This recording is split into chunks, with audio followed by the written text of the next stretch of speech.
Olá, inscritos do Área Militar. Vamos começando com mais um podcast militar. Esse é o Podcast Militar 2 e vamos seguir aí com mais um conteúdo aqui no canal. Hoje o tema ele é bem centrado em alguns assuntos polêmicos que retratam o cenário que estamos vivenciando nesse momento e sendo passivos no mundo pelas grandes potências, como Estados Unidos, como a China, como a Rússia e outras nações. Antes de mais nada, eu agradeço a colaboração de todos vocês que vêm assistindo aos meus conteúdos, aos meus vídeos e dando sugestões, críticas, elogios e alguns xingam também, né? Mas vamos seguir em frente.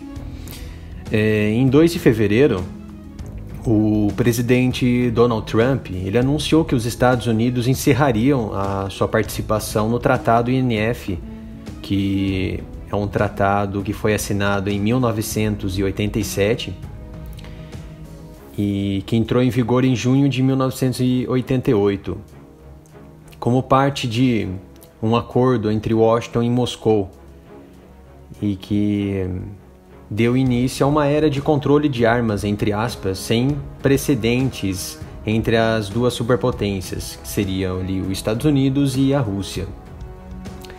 Então, resumidamente, esse tratado ele eliminou toda uma categoria de mísseis com armas nucleares, tanto do lado russo quanto americano.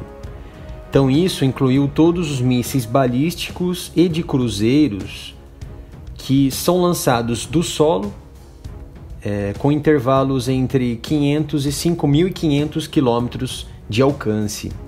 Então eram mísseis que antes, desse acordo e pós Segunda Guerra Mundial, eles representavam uma enorme ameaça à segurança dos europeus, das nações e também das nações soviéticas. É claro que elas eram inseridas na União das Repúblicas Socialistas Soviéticas, porém elas estavam também ameaçadas com as diversas categorias de mísseis. Então Trump, recentemente, ele acusou, até o ano passado, já quando começou a tomar posse e antes de tomar posse, ele acusava a Rússia de descumprimento do INF e que recentemente ele solidificou essas acusações e que foi considerado como um símbolo do fim da Guerra Fria, que é o Tratado INF. Então a Rússia, por exemplo, segundo os Estados Unidos, ela violou o tratado ao implementar o novo míssil de cruzeiro SSC-8, que parece ter um alcance máximo bem acima do teto de 500 km, que foi especificado pelo tratado. É claro que 500 km para o Brasil, que possui ali equipamentos de 500, desenvolvendo equipamentos de 300 quilômetros, é absurdamente alto, mas para eles, para os russos, para os americanos, para os japoneses, são alcances bem baixos, porém que representam uma ameaça muito maior. E a Rússia também estava construindo um arsenal de sistema de armas terrestres, de aéreas também e marítimas com alcance próximo, e de 600, na verdade além de 600, 500 quilômetros. Então essas armas elas podem ser armadas com ogivas nucleares. E a Rússia, na região ali de Kaliningrado, que é um território russo que faz fronteira com a União Europeia e com os membros da OTAN, Polônia, Lituânia, contém armas e mísseis que podem chegar facilmente a Berlim, na Alemanha. Por isso que uma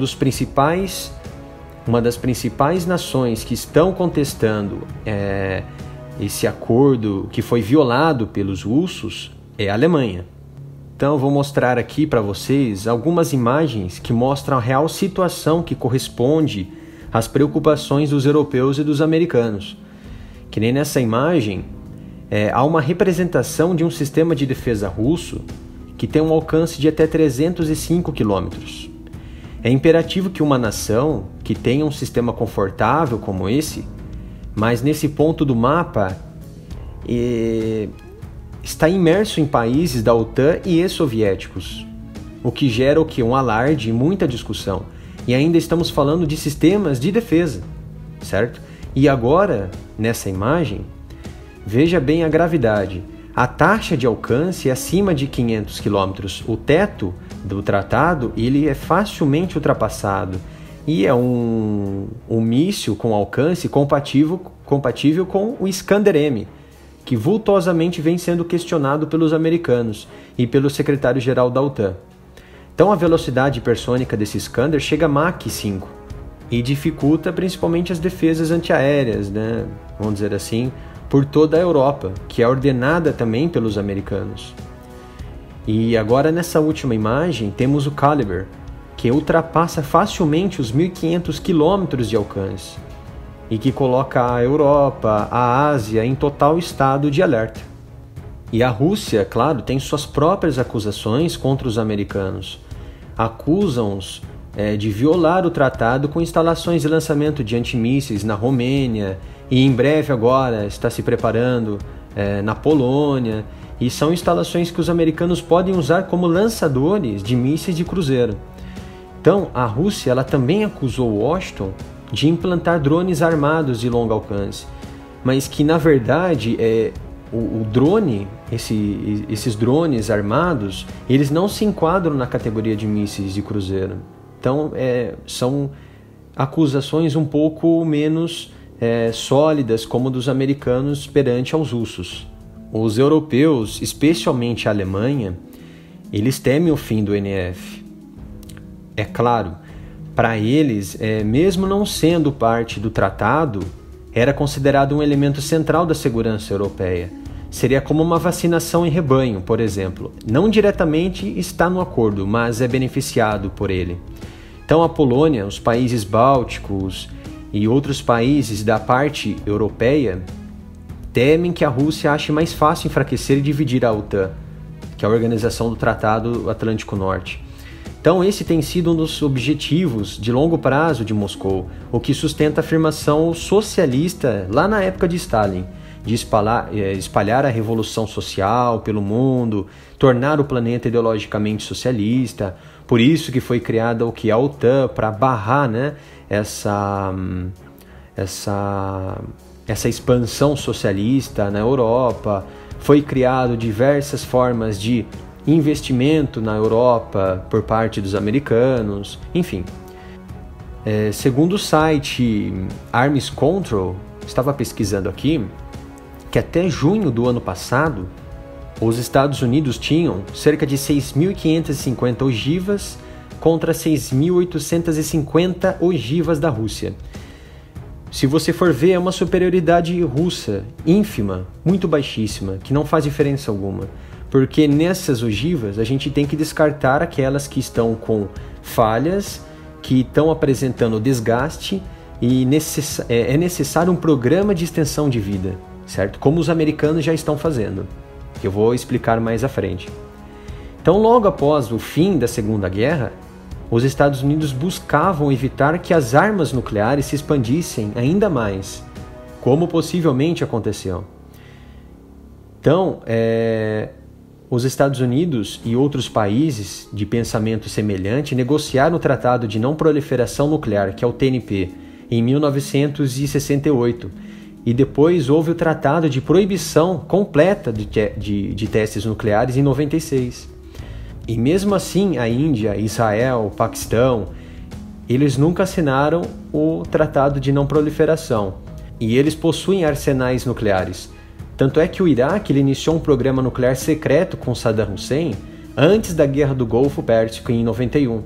E a Coreia do Norte ela também se retirou do tratado em janeiro de 2003 e testou dispositivos nucleares desde aquela época. Então temos também o Irã e a Líbia, que buscaram atividades nucleares secretas, violaram diversos termos do tratado.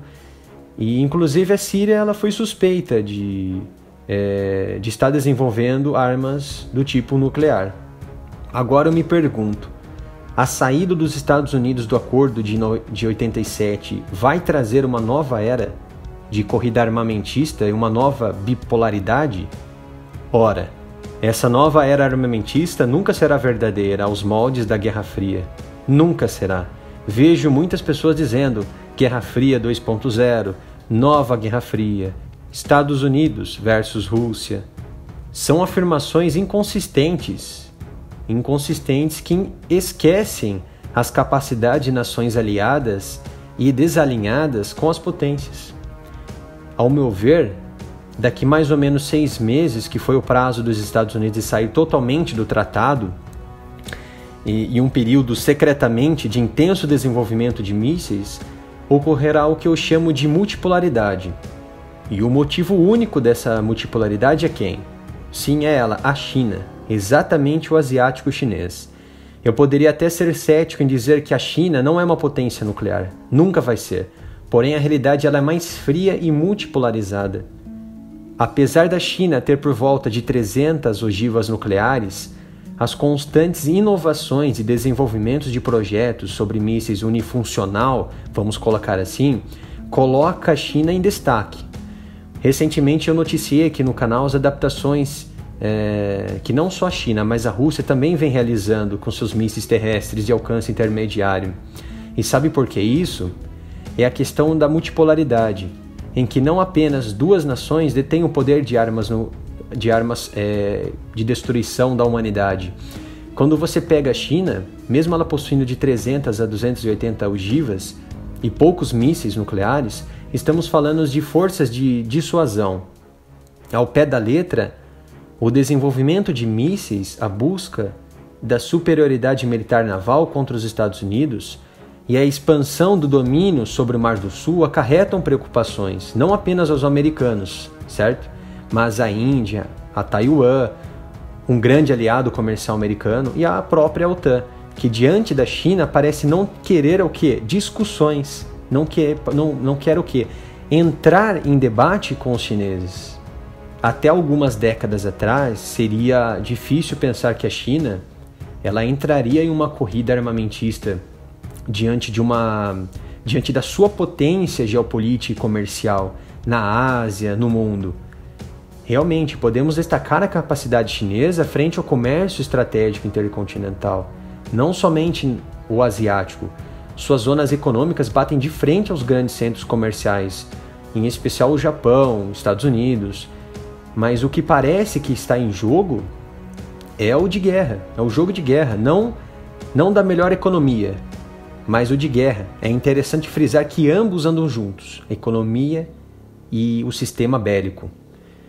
Inclusive, o presidente chinês Xi Jinping pegou uma China fragmentada em sua elite política e de forma gradual foi direcionando a nação nos trilhos do desenvolvimento, de um capital mais financiador de grandes empresas, e conseguiu o controle total estatal sobre a nação que queria se reerguer, mesmo que isso custasse sonegar um novo governo ao passar do tempo. Ao meu ver, o que a Rússia, Estados Unidos, OTAN, Reino Unido sabem sobre a China é o que os chineses querem que eles saibam. E é claro, somos os que não sabem de nada. Não existe acordo de transparência chinesa, pois a China ela vem construindo e implantando um sofisticado e moderno arsenal de mísseis. Por exemplo, Pequim, de forma bem frequente, apresenta seus mísseis com maior destaque, como a combinação de mísseis balísticos e cruzeiros, tanto terrestre, aéreo, marítimo, para atingir os recursos militares dos americanos e também dos americanos no cenário da região da Ásia e Pacífico. Fora o que eu já mencionei em relação às adaptações balísticas. Trata-se de uma série de recursos avançados, como mísseis balísticos antinavio manobráveis, veículo de reentrada múltipla independente direcionada e também veículos de deslizamento hipersônico, aqueles que transportam ogivas, por exemplo, de um determinado ponto para outro, né? Ele tem a função de transportador. Para terem uma ideia, vejam só a classificação que apresentei desde o começo. Os Estados Unidos estão mais preocupados com a China do que propriamente com os russos. E não é de se espantar. Se for ver bem, não sabemos nada dessa nação. A dificuldade de se espionar um território chinês é tão grande e arriscado que as leis são diferentes. Se você tem a combinação dessas tendências, possivelmente degradam a capacidade de sobrevivência dos elementos fundamentais da projeção de poder americana, como os porta-aviões e as bases aéreas, que tornam-se mais vulneráveis. Então a China também tem um contingente relativamente pequeno. Sim, ela tem um contingente pequeno, mas em desenvolvimento, de mísseis balísticos intercontinentais nucleares, capazes de atingir qualquer canto do planeta, e bem como uma frota crescente de submarinos de mísseis balísticos nucleares. Segundo os próprios americanos, por meio de um levantamento anual do Departamento de Defesa, que já evidencia que daqui 10 ou 15 anos, a China se tornará superior no mar. Aí que sou linchado de verdade pelos pró-americanos ou pelos pró-russos. Mas como? Os Estados Unidos e a Rússia têm somas de investimentos altíssimos no setor de defesa? Isso é impossível, você é comunista? Não, meus amigos, sou realista e embasado em informações científicas, além de que são informações dos próprios americanos, não tenho culpa. De forma bem rápida, a periculosidade das classes de mísseis do asiático são gigantescas. Vou exemplificar alguns aqui. Conhece o DF-11? Sim, o DF-11 é um míssil SRBM. O que é um SRBM? É um míssil de curto alcance, apenas 280 a 300 km. E agora vou citar aqui alguns de alcance intermediário, que com toda certeza já ouviram falar, como o DF-26, 3.000 a 4.000 km, o DF-16, vejam só, o DF-4, 4.500 a 5.500 km. Vamos aqui, o HN-2, o míssil de cruzeiro, 1.400 a 1.800. Vamos colocar o JL-2, de 8.000 a 9.000 km de alcance. E é claro, o novíssimo DF-41, apenas 12.000 a 15.000 km de alcance. E ainda está em desenvolvimento, que pode ter uma variação. Então notaram a quantidade de classes de mísseis? Imagina essa quantidade durante o levantamento do Estado-Maior das Forças Armadas Americanas e dos russos. Eles ficam loucos. E nem se sabe ao certo as peculiaridades desses equipamentos. Imagina você armar um plano, uma estratégia contra uma nação que você desconhece completamente. Não vou terminar aqui ainda o podcast sem mencionar as capacidades americanas, senão vão me matar aí. Então veja bem, foi divulgado no ano passado o Plano de Gestão de Estoque do Departamento Nacional de Segurança Nuclear da Administração Nuclear dos Estados Unidos. Então estabelece os investimentos que podem ser necessários nas próximas 2 décadas mais ou menos. Então eu disse podem, porque na verdade é somente necessários, que a necessidade é muito grande dos americanos. Então, para quem não sabe, o Departamento de Segurança Nacional ele é um departamento semi-autônomo do Departamento de Energia americano. Então, enquanto o Departamento de Defesa gerencia os sistemas de entrega da força nuclear, por exemplo, navios, aviões, mísseis, o Departamento de Segurança Nacional Nuclear ele supervisiona o desenvolvimento, a manutenção e o descarte de ogivas nucleares. Então, o estudo sobre as ogivas é muito caro. Por isso que eles buscam acordos com o próprio governo em ter mais investimentos de capital durante as próximas décadas, o que pode girar em torno de 61 bilhões a 90 bilhões de dólares.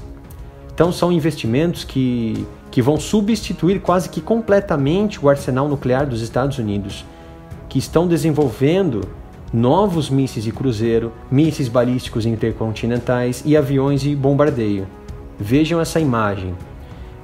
Temos um programa de extensão de vida das ogivas nucleares americanas, bem como o desenvolvimento de novos equipamentos. Nenhuma outra nação tem um investimento e cronograma como esse. É único, é ímpar. Veja a ogiva W76-1. Foi uma ogiva recentemente aprimorada que está em fase de testes e que eu noticiei recentemente aqui no canal. Mesmo já aprimorada, está surgindo a sua fase 2, que é a W76-2, que tem a previsão até 2024, porém com alguns atrasos que já ocorreram, provavelmente vai estender essa previsão. E por conta dos investimentos, que com toda certeza será elevado, e pelo fato dos americanos se retirarem do tratado, uma ogiva moderna tem tudo a ser desenvolvida e em paralelo com novos mísseis intercontinentais. Aí vem os constantes questionamentos das pessoas, né? Não, tem que criar mais mísseis.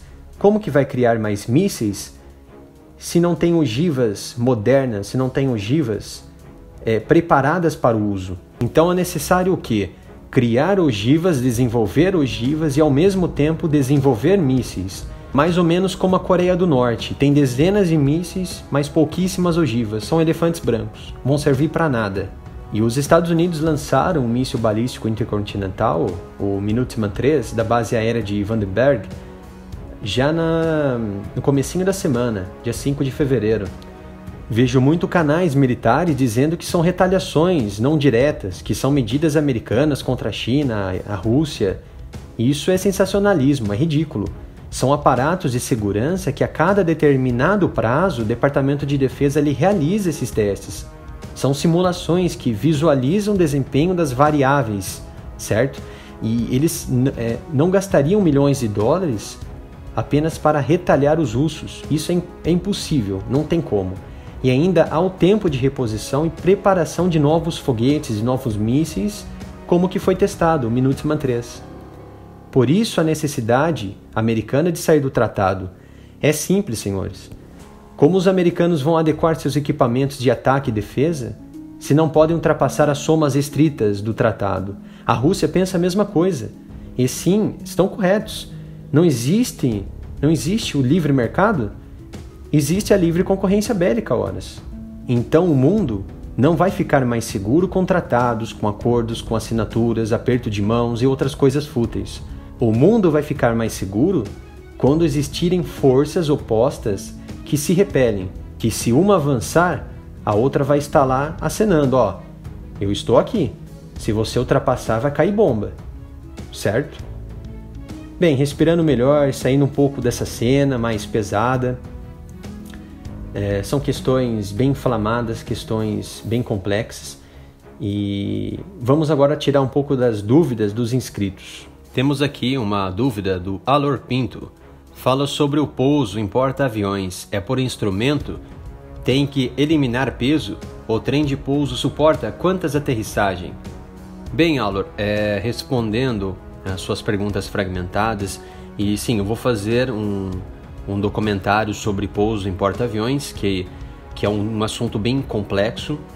Sim, eles também operam por instrumento automatizado e por campo visual, principalmente durante o dia. À noite, eles operam por instrumento, visual também, e não há um piloto automático para o pouso, certo?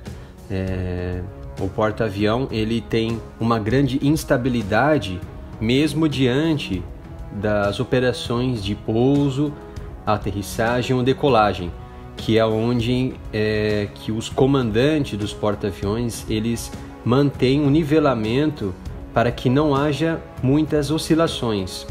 Em relação ao pouso que suporta quantas aterrissagens, eu não tenho esse dado em números quantitativos da quantidade total de aterrissagem por aeronave, certo? Mas vai depender muito do tipo de aeronave, porque geralmente o trem de pouso ele é feito de um material, quanto à sua construção, o tipo de operação que ele vai desempenhar, fixo, retrátil, certo? E em qual local que ele vai estar utilizando esse trem de pouso. Então tem uma variação muito enorme e também depende da velocidade que a aeronave está se dirigindo. E em relação ao peso, não necessariamente ele precisa eliminar peso para realizar o pouso. Temos aí dezenas de aeronaves que estão pousando totalmente com combustível completo e com cargas bélicas totais por conta de um problema que está retornando para o seu local de origem. Então, não é necessário eliminar peso. Mas farei um vídeo mais complexo, um vídeo mais específico sobre esse tema. Temos aqui uma pergunta do Fábio J. Um piloto militar recém-formado na Academia da Força Aérea sai com as mesmas carteiras de um piloto que fez a pilotagem em aeroclube? Bem, Fábio, logo após o cadete, o oficial sair da AFA, ele segue para sua especialização escolhida. Lá que ele vai adquirir conhecimentos mais avançados de pilotagem, dependendo da característica da aeronave, ele vai ter maiores condições do aviador civil. Então, a carteira ela vai diferenciar muito e pode dar ao piloto, com certeza, uma maior capacidade de operação que os pilotos civis. Mas não podemos colocar que a carteira de um piloto de um Boeing, né, seja inferior a um piloto de um caça. Por exemplo, o AF-1, de um Super Tucano. Não, são carteiras diferenciadas com características diferenciadas e especialização diferenciadas. Por isso que eu deixei um link para você no seu comentário da ANAC. Lá terá algumas informações que poderão sanar as suas dúvidas, ok? Tem uma outra pergunta de um inscrito, Jeff the Killer, algo desse tipo, o nome dele aqui, que faz referência a um vídeo que há muito tempo eu postei, que é o Grumec. A pergunta que ele faz é: qual curso da Marinha tenho que fazer? A escola naval ou só entrar nos fuzileiros navais? Me digam, por favor. Bem, Jeff, somente integrantes do quadro ou do corpo da Marinha. Se você realizar a escola naval, você pode ser integrante do Grumec. Tem muitas perguntas também, muitas dúvidas que colocam: mas se eu entrar como médico enfermeiro, eu não posso, fazer parte do Grumec? Sim, você pode fazer parte do Grumec, pois você vai estar no corpo da Marinha, certo? Lembrando que fuzileiros navais, eles possuem a sua própria unidade que difere do Grumec, que é o Comanf. Então, o fuzileiro naval, ele não pode fazer o Grumec, somente o Comanf. E lembrando que dentro do Grumec, você tem o GERMEC, que eu já fiz um vídeo relacionado a isso recentemente aqui no canal. E o GERMEC é um grupo especial de retomada e resgate dos mergulhadores de combate. Então, para você entrar no GERMEC, você precisa ter um tempo de experiência, você precisa ser um militar aprovado no Grumec, para sim você fazer parte do GERMEC. E tirando a dúvida do último comentário aqui, do Morpheus Wave: mano, o Guará poderia ser incorporado ao BOP do Rio de Janeiro? Seria uma excelente experiência para o transporte de tropas, por ser mais rápido. Porém, é necessário observar as recomendações de um blindado para o BOP. Quando você está lidando com o tipo de criminalidade no local, você tem um armamento 7.62, você tem um armamento ali de .50, e dificilmente um Guará vai segurar um tiro de .50. Então, há uma restrição por conta dessas questões e é necessário visualizar, observar as características de um blindado para o BOP do Rio de Janeiro.